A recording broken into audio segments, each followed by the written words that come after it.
So simple harmonic motion पर एक simple problem जो है वो हम सॉल्व करते हैं। जिससे पहले हमने मैस अटैच टू स्प्रिंग उस पर एक प्रॉब्लम सॉल्व किया था, और सिंपल पेंडुलम पर यहाँ पर हम उन्हीं फार्मूलों को कुछ शॉर्ट फॉर्म में यूज करेंगे कि अगर हमारे पास सपोज दो क्वांटिटीज है, दो टर्म्स है सिंपल पेंडुलम का, एक हमारे पास है टाइम पीरियड और दूसरा है फ्रीक्वेंसी। सो किस तरह इन दोनों को हम रिलेट करेंगे अगर हमारे पास सिर्फ जस्ट एक क्वांटिटी गिवन हो डेटा में, या आपके पास फ्रीक्वेंसी गिवन हो किसी प्रॉब्लम में, या आपके पास टाइम पीरियड गिवन हो, तो किस तरह आप इन दोनों को कैलकुलेट कर सकते हैं। फर्स्ट ऑफ ऑल हम देखेंगे कि जो हमारे पास टर्म्स है सिंपल हार्मोनिक मोशन में, उसको हम सिंपल पेंडुलम की मदद से देखिए डिफाइन करते हैं।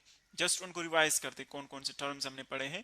सो फर्स्ट कंसिडर कर ले एक सिंपल कंस्ट्रक्शन जिसको हम सिंपल पेंडुलम कहते हैं। ये आपके पास एक सपोर्ट सपोर्ट से जो हमारे पास ये लाइंस होती हैं उनको हम ऊपर ड्रा करते हैं ताकि क्लियर नजर आ जाए।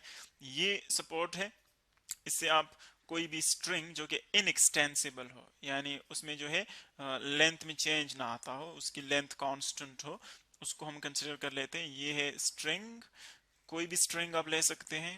जब इसके जो लोअर एंड है इसके साथ हम कोई सॉलिड ऑब्जेक्ट, कोई बॉब या इस तरह कोई चीज अटैच कर लेते हैं, सो इस तरह की कंस्ट्रक्शन को, इस तरह की अरेंजमेंट को हम कहते हैं सिंपल पेंडुलम। और फिर हमने ये देखा था कि अगर सिंपल पेंडुलम एट रेस्ट हो, सो इस पोजीशन को हम क्या कहते हैं, मीन पोजीशन। शॉर्टली हम इसको एमपी कह सकते हैं, मीन पोजीशन।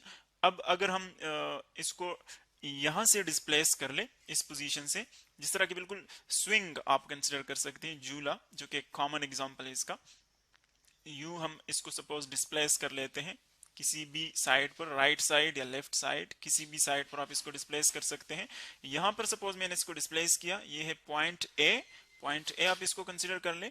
जब हम इसको देखें यहां से जोड़ते हैं पॉइंट ए से, सो जो झूला है, जो सिंपल पेंडुलम है, जो भी चीज है वो क्या करता है, वो यहां से मूव करना शुरू कर देता है। लेकिन जब मूव करना शुरू कर देता है तो देखें यहां पर रुकता नहीं, बल्कि ड्यू टू इनर्शिया ये दूसरे साइड पर उतना ही जो है वो डिस्प्लेसमेंट कवर कर लेता है, यानी इस पॉइंट तक आ जाता है। अब झूला कंसिडर कर लिया, अब इसको यहां से छोड़ते हैं तो इस पॉइंट तक आ जाता है। इस दूसरे पॉइंट को हम क्या कहते हैं, इसको हम point B for example consider कर लेते हैं। ये दो पॉइंट्स आ गए। तो देखिए वन वाइब्रेशन को हम किस तरह डिफाइन करते हैं, जब पॉइंट ए से बॉडी जाती है, पॉइंट ए से पॉइंट बी तक, और पॉइंट बी से वापस उसी पोजीशन पर आ जाती है, तो एक मरतबा जब वापस आ जाए, यानी एक मरतबा ये चली जाती है ए से बी तक, बी से वापस ए तक, सो इस पूरे ट्रिप को हम क्या कहेंगे, इस वन कंप्लीट ट्रिप को हम कहेंगे वाइब्रेशन। ये हमारे पास है वाइब्रेशन, या इसको हम ऑसिलेशन भी कहते हैं। सो सिंपल पेंडुलम का अगर हम देखें, सो ए से बी तक, फिर बी से ए तक, या अगर आप बी से स्टार्ट करते हैं सो बी से ए तक, और फिर ए से बी तक, ये वन कंप्लीट राउंड ट्रिप हो जाएगी जिसको हम वाइब्रेशन, या फिर इसको हम ऑसिलेशन कहते हैं, ऑसिलेशन। सो ये हमारे पास आ गया वाइब्रेशन। और जितना टाइम लेता है ये टाइम, जो हमारे पास सिंपल पेंडुलम है, एक वाइब्रेशन कंप्लीट करने के लिए जितना टाइम लेगा उसको हम क्या कहेंगे, उसको हम कहेंगे टाइम पीरियड। यूं हम सिंपल देख सकते हैं टाइम पीरियड, वो टाइम जो सिंपल पेंडुलम एक वाइब्रेशन कंप्लीट करने के लिए लेता है, that is called time period, और इसको हम कैपिटल टी से रिप्रेजेंट करते हैं। और इसका एक हमारे पास रिसिप्रोकल है, एक क्वांटिटी जिसको हम कहते हैं फ्रीक्वेंसी। फ्रीक्वेंसी क्या है कि कोई भी जो हमारे पास वाइब्रेटिंग बॉडी है वो एक सेकंड में कितने वाइब्रेशंस कंप्लीट कर लेता है। सपोज मैं कहता हूं कि ये बॉडी ए से स्टार्ट होती है बी तक, बी से वापस आती है ए तक, इसने टाइम लिया एक सेकंड। इसका मतलब है कि इसने एक सेकंड में एक वाइब्रेशन कंप्लीट किया, तो इसकी फ्रीक्वेंसी क्या होगी, वन। इसी तरह अगर ये एक सेकंड में सपोज टू वाइब्रेशन कंप्लीट कर लेता है, यानी इसकी वाइब्रेशन जो है वो रैपिड हो जाती है, तेज हो जाती है, एक सेकंड में दो मरतबा ये वाइब्रेशन कंप्लीट करता है, तो उसको हम क्या कहेंगे कि इसकी फ्रीक्वेंसी टू हो गई। यानी एक सेकंड में आप कितने वाइब्रेशंस कंप्लीट करते हैं उसको हम कहेंगे फ्रीक्वेंसी। तो देखिए इन ही दो सिंपल टर्म्स को हम यहाँ पर जो है कैलकुलेशन में यूज करेंगे। फर्स्ट ऑफ ऑल देखिए डेटा में हमें क्या गिवन है, जो क्वेश्चन, जो प्रॉब्लम गिवन है उसमें एक सिंपल प्रॉब्लम है, कहता है simple pendulum completes 20 vibrations in 5 seconds। यानी जो टोटल वाइब्रेशंस है, टोटल नंबर ऑफ वाइब्रेशंस वो हमें कितने गिवन है, वो हम यहां पर लिख लेते हैं number of vibrations. Number of vibrations वो टोटल हमें गिवन है 20।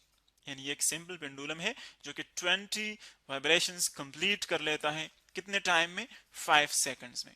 सो टाइम ये कितना लेता है वो हम यहां पर मेंशन कर लेते हैं, time is equal to 5 seconds. ये इसने टाइम लिया है। हमने क्या फाइंड करना है, हमने कैलकुलेट करना है कि इस टाइम पीरियड की इस सिंपल पेंडुलम की फ्रीक्वेंसी क्या है, एफ, ये कैलकुलेट करना है। और इसका टाइम पीरियड क्या है, फ्रीक्वेंसी का मतलब है एक सेकंड में कितने वाइब्रेशंस कंप्लीट कर रहा है, और टाइम पीरियड का मतलब है एक वाइब्रेशन कितने टाइम में कंप्लीट करता है। ये दोनों एक दूसरे के रेसिप्रोकल्स हैं। सो देखें, अगर हम सिंपल एक मैथमेटिकल एक्सप्रेशन यूज कर लें, नंबर ऑफ वाइब्रेशंस भी हमें गिवन है, वो है 20 total number of vibrations, total time भी गिवन है 5 सेकंड्स। तो देखिए हमने क्या फाइंड करना है, फ्रीक्वेंसी।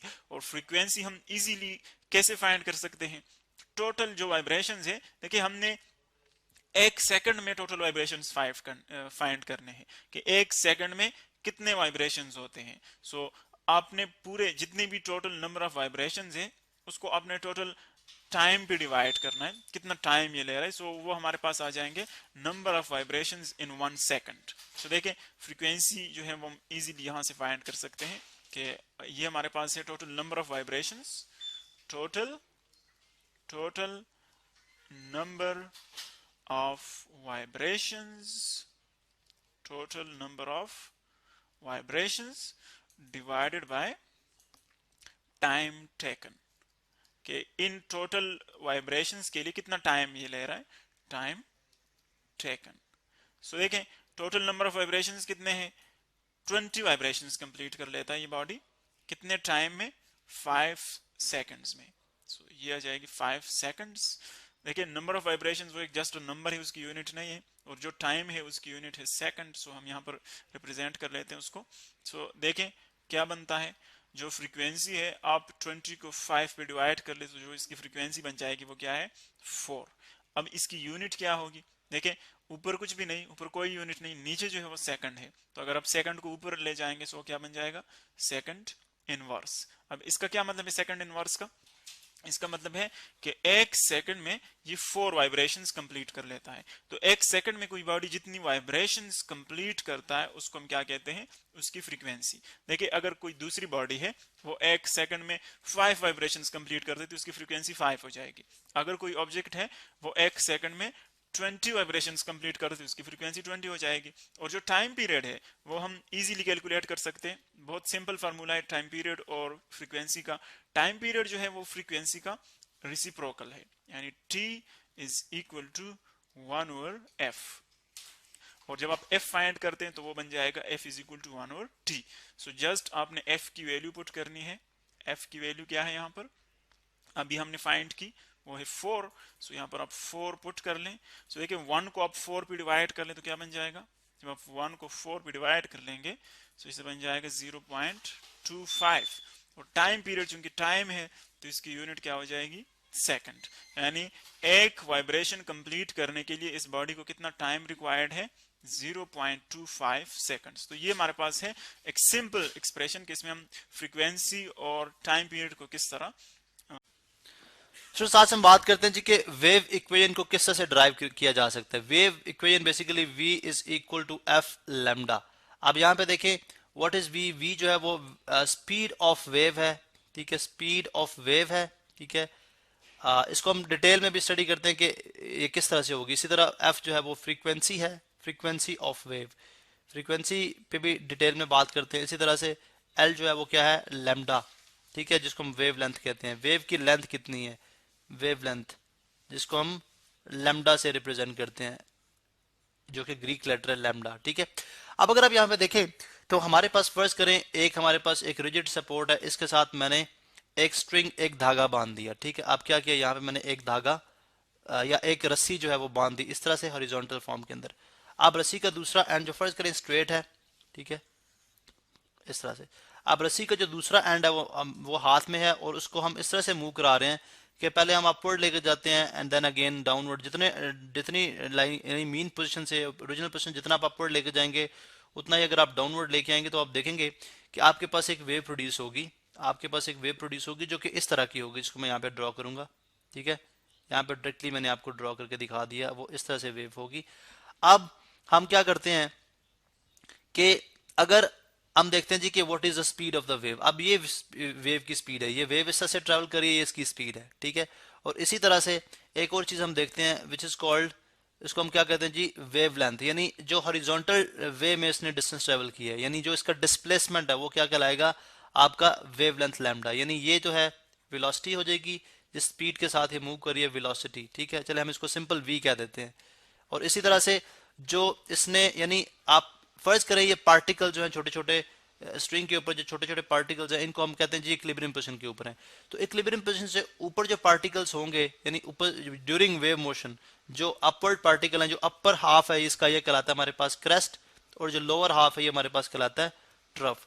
अब एक क्रेस्ट और एक ट्रफ के अंदर वेव जितना हॉरिजॉन्टल डिस्टेंस यानी डिस्प्लेसमेंट ट्रेवल करती है, यानी ये जो डिस्प्लेसमेंट इसने ट्रेवल किया है ये वाला, ठीक है, ये हमारे पास कहलाएगा वेवलेंथ। ये हमारे पास क्या है, वेवलेंथ, जिसको हम लैम्डा से रिप्रेजेंट करते हैं, ये हमारे पास है जी लैम्डा।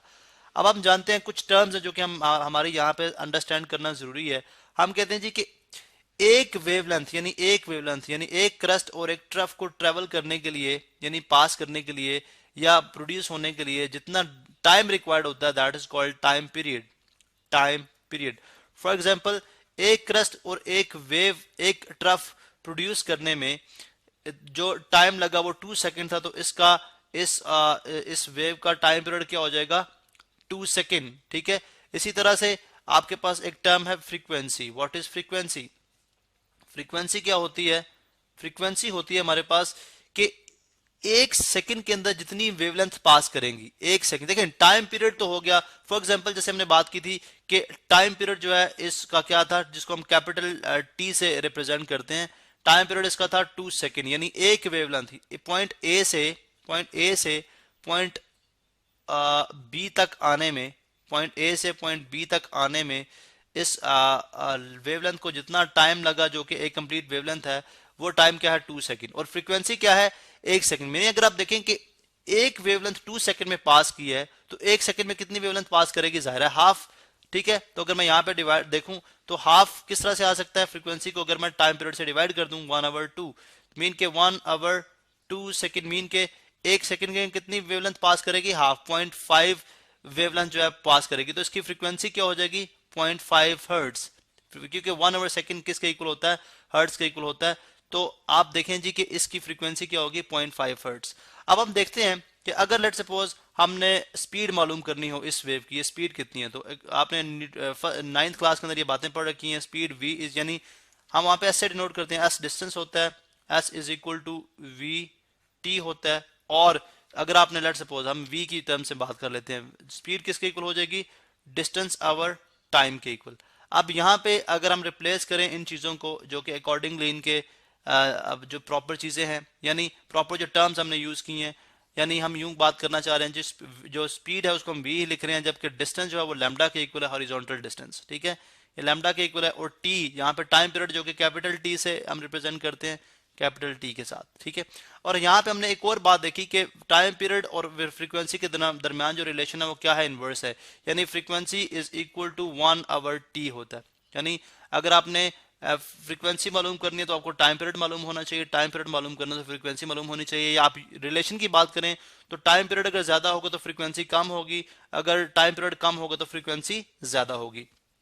तो यहां से मालूम होता है जी कि अगर मैं इस इक्वेशन को इस तरह से लिख लूं, v is equal to lambda over lambda multiply by 1 over T, multiply by 1 over T, जो कि मैं इस इक्वेशन को रीफ्रेज कर सकता हूँ, इस तरह से लिख सकता हूँ। तो ये हमारे पास ये इस तरह इसकी शेप जो बन जाएगी कुछ इस तरह से बन जाएगी। थोड़ा सा हम इसको ड्रैग डाउन कर लेते हैं।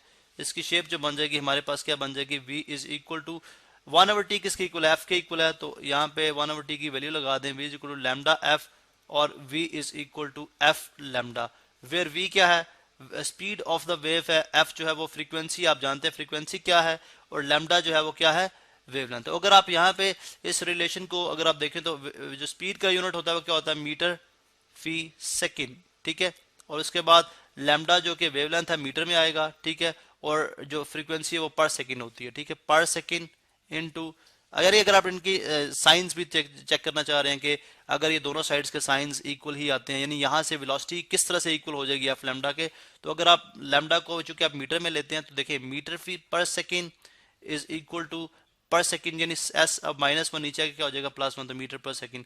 यहाँ से हमें समझ आती है जो आपकी वेवलेंथ है, जो आपकी वेलोसिटी ऑफ द वेव होगी वो फ्रीक्वेंसी और लैम्डा के प्रोडक्ट के इक्वल होगी। तो ये थी हमारे पास वेव इक्वेशन।